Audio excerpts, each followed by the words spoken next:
Congress party के इतिहास में 52 साल बाद मल्लिकार्जुन खड़गे के तौर पर एक दूसरे दलित अध्यक्ष की एंट्री हुई है। खड़गे को 7,897 वोट हासिल हुए। अपने प्रतिद्वंदी शशि थरूर को इसी वोट के जरिए उन्होंने मात दे ही, जबकि थरूर को केवल 1000 वोट में सिमट करके रह गए। पार्टी के 137 साल में यह छठा मौका है जब अध्यक्ष पद के लिए चुनाव हुआ। इस बार इन चुनावों की खास बात यह रही कि गांधी परिवार से कोई भी उम्मीदवारी के लिए आगे नहीं आया। दरअसल देश में आजादी से पहले ही इस ऐतिहासिक पार्टी की कमान अक्सर गांधी परिवार ने ही संभाली है।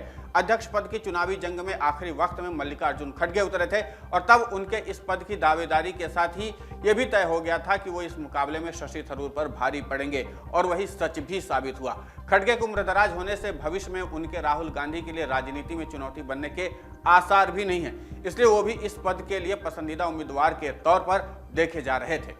इसके साथ ही कांग्रेस के वफादार रहे इस नेता पर आला कमान के भरोसे की बात भी जग जाहिर है। इतना ही नहीं, खासियतों में से खड़गे के दलित होने की खूबी को पार्टी को आने वाले राज्यों में विधानसभा और लोकसभा चुनावों में भुनाने में काफी मदद मिलेगी, और इसके बारे में कांग्रेस सोच भी रही है। मल्लिकार्जुन खड़गे के सिर पर कांग्रेस पार्टी के दूसरे दलित अध्यक्ष होने का ताज भी सजा हुआ। 80 साल के खड़गे बाबू जगजीवन राम के बाद पार्टी के दूसरे दलित अध्यक्ष बने हैं। इस पद पर आज से 50 साल पहले 1970 से लेकर के 1971 तक एक दलित अध्यक्ष के तौर पर बाबू जगजीवन राम रहे थे। दक्षिण राज्य कर्नाटक से आने वाले खड़गे पार्टी के अहम दलित नेता के तौर पर अलग पहचान रखते हैं। उन्होंने इस सूबे में पार्टी को मजबूती देने में कोई कोर कसर नहीं छोड़ी है। उनकी छवि भी बेहद साफ सुथरी है और पार्टी के लिए मुखर रहने वाले नेता की हरही है।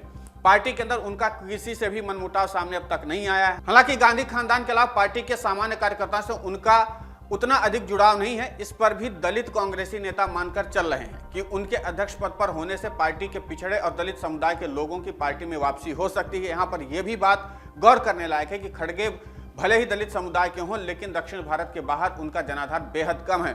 उत्तर भारत में कितना असर कर पाएंगे, इस पर कयास लगाना या कुछ कहना भी अभी जल्दबाजी होगी, क्योंकि राजनीति में कब बाजी पलट जाए इसे लेकर के कोई कुछ भी नहीं कह सकता। अभी दलित नेता के तौर पर यूपी में बीएसपी सुप्रीमो मायावती को असरदार माना जाता है, लेकिन साल 2022 में विधानसभा चुनावों में हारने के बाद मल्लिकार्जुन खड़गे ने बसपा के सुप्रीमो को अप्रैल में जो जवाब दिया था, उसे देखकर लगता है कि खड़गे यूपी में दलितों को लुभाने की जोरदार और पुरजोर कोशिश कर सकते हैं। कांग्रेस ने साल 2022 के विधानसभा चुनाव के बाद मायावती को जवाब देने के लिए मल्लिकार्जुन खड़गे को मैदान में उतारा था।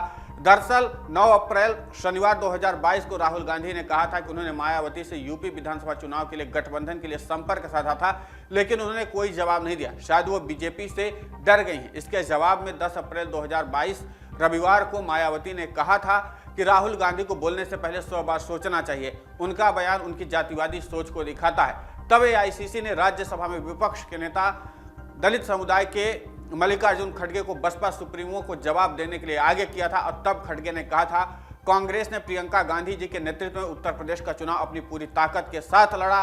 कांग्रेस चाहती थी कि बीजेपी सत्ता के नशे में आम लोगों को, खासकर महिलाओं, दलितों, अल्पसंख्यक वर्गों पर अत्याचार करती रही हो।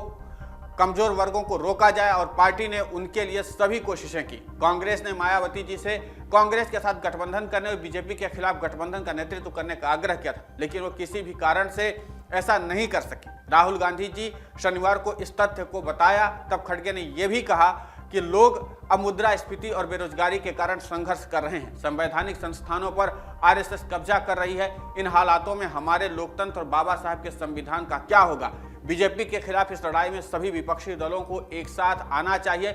उत्तर प्रदेश की बात की जाए तो यहाँ इंदिरा गांधी और राजीव गांधी के जमाने में कांग्रेस को दलितों का साथ मिला था, और परंपरागत वोटर भी दलित रहे लंबे समय तक कांग्रेस के। इसके पीछे इंदिरा गांधी का गरीबी हटाओ मशहूर नारा भी रहा था। दरअसल यूपी में कभी दलित, ब्राह्मण और मुसलमान कांग्रेस का सबसे तगड़ा वोट बैंक हुआ करते थे। इस वोट बैंक में कांसीराम मायावती ने सेंध लगाई और दलित एकजुट होकर बीएसपी के साथ हो लिए। ब्राह्मण अगड़ी जातियों के साथ ही बीजेपी की तरफ झुक गए तो मुसलमानों ने समाजवादी पार्टी और कुछ बीएसपी का दामन थाम लिए।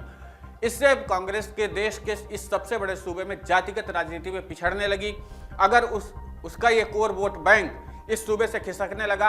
अब कांग्रेस इसी वोट बैंक को वापस पाने की पुरजोर तैयारी कर रही है। हाल ही में कांग्रेस का उत्तर प्रदेश में बहुजन समाज पार्टी के संस्थापक कांसीराम के शिष्य रहे ब्रिजलाल खाबरी को प्रदेश अध्यक्ष का पद सौंपा जाना इस बात का सबूत है कि फैसले के पीछे प्रियंका गांधी को माना जा रहा है। कहा जा रहा है कि ये लोकसभा चुनाव 2024 को लेकर के की गई खास तैयारी है। खड़गे के अध्यक्ष बनने से इससे सोने पर सुहागा हो गया है। वो भी दलित समुदाय से आते हैं। यहाँ उन्हें ब्रिजलाल खाबरी का संग मिलेगा तो शायद यूपी के दलित वोट बैंक को जो कांग्रेस खो चुकी वापस पा सके।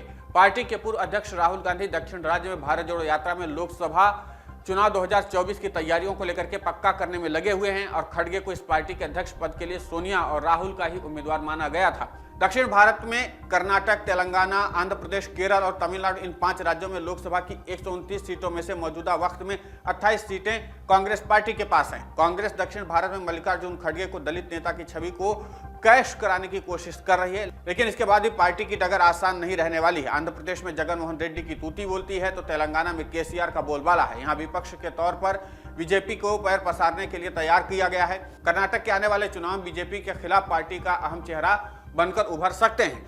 लेकिन सबसे अहम चीज यह है कि जिस तरीके से यह पूरा जातीय समीकरण सेट किया गया, खासकर उत्तर प्रदेश और उत्तर से लेकर के दक्षिण तक में, अब वो खड़गे कितना कारगर साबित हो पाएंगे ये तो आने वाला वक्त बताएगा। फिलहाल इस पूरे घटनाक्रम पर आपकी प्रतिक्रिया बहुत महत्वपूर्ण होती है, हमें कमेंट करके जरूर बताएं। डाउनलोड करें अमर उजाला ऐप और पाएं खबरें लगातार। अगर आप ये वीडियो YouTube पर देख रहे हैं तो हमारे चैनल को सब्सक्राइब करें और बेल आइकन को दबाना ना भूलें। अगर आप Facebook पर ये वीडियो देख रहे हैं तो हमारे पेज को लाइक करें।